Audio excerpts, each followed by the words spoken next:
bienvenue dans les Namos. L'événement du 10 octobre à Yamfouela a été marqué par le lancement du projet Une femme, un Namos. Pour les femmes de Yamfouela en général et celles travaillant pour Sediam en particulier. Namos vise à autonomiser les femmes en leur fournissant les compétences, les connaissances et les ressources dont elles ont besoin pour réussir dans le secteur agricole.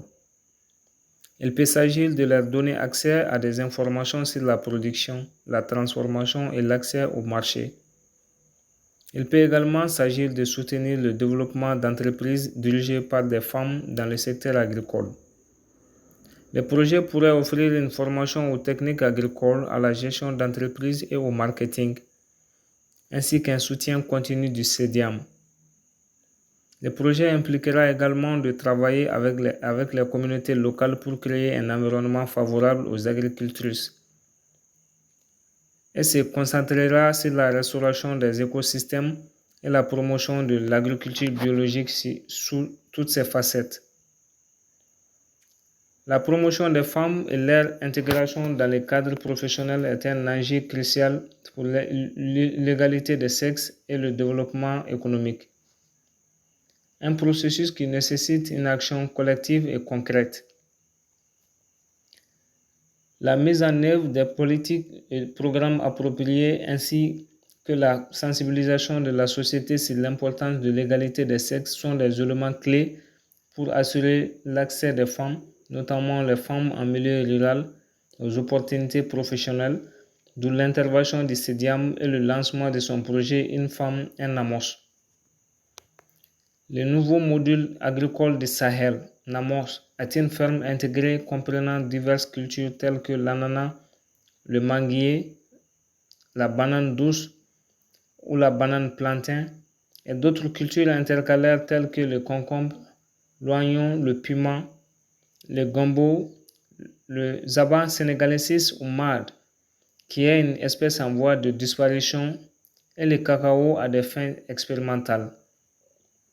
Le Namos est un modèle avancé mais adapté au contexte sahélien et rural et prône la biodiversité avec l'utilisation des produits biologiques uniquement et la rénonciation à tout produit chimique ou de synthèse qui pourrait nuire à l'écosystème et à la biodiversité.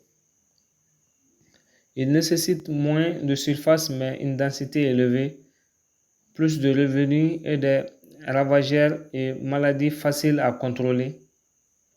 L'un des principaux problèmes est le système d'irrigation. La différence entre le Namos et la ferme conventionnelle dans les zones sahéliennes est que la densité de peuplement monte jusqu'à 800 pieds à l'hectare, sans compter les cultures intercalaires, alors que le système conventionnel est de 80 à 100 pieds à l'hectare, avec l'utilisation incontrôlée de pesticides par les agriculteurs. Les Namos sont équipés d'un panneau solaire et d'une pompe de surface adaptée qui alimente toute la ferme, alors que la méthode de culture conventionnelle nécessite un groupe électrogène diesel, ce qui augmente drastiquement le coût de production. Chaque Namos est entouré de plantes répulsives, basilic et stronelle, et l'installation de ruches pour faciliter la pollinisation. Il y a deux compostières, le premier pour la méthode conventionnelle qui dure de 2 à 6 mois et la deuxième technique qui est accélérée qui ne dure que 7 jours, avec l'utilisation du ferment activateur qui a incroyablement impressionné les agriculteurs.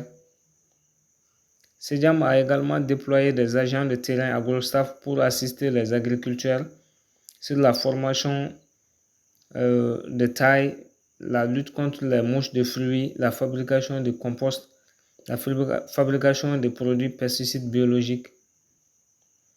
CEDIAM s'est également engagé à accompagner les femmes en milieu rural pour qu'elles soient elles aussi au cœur du développement durable.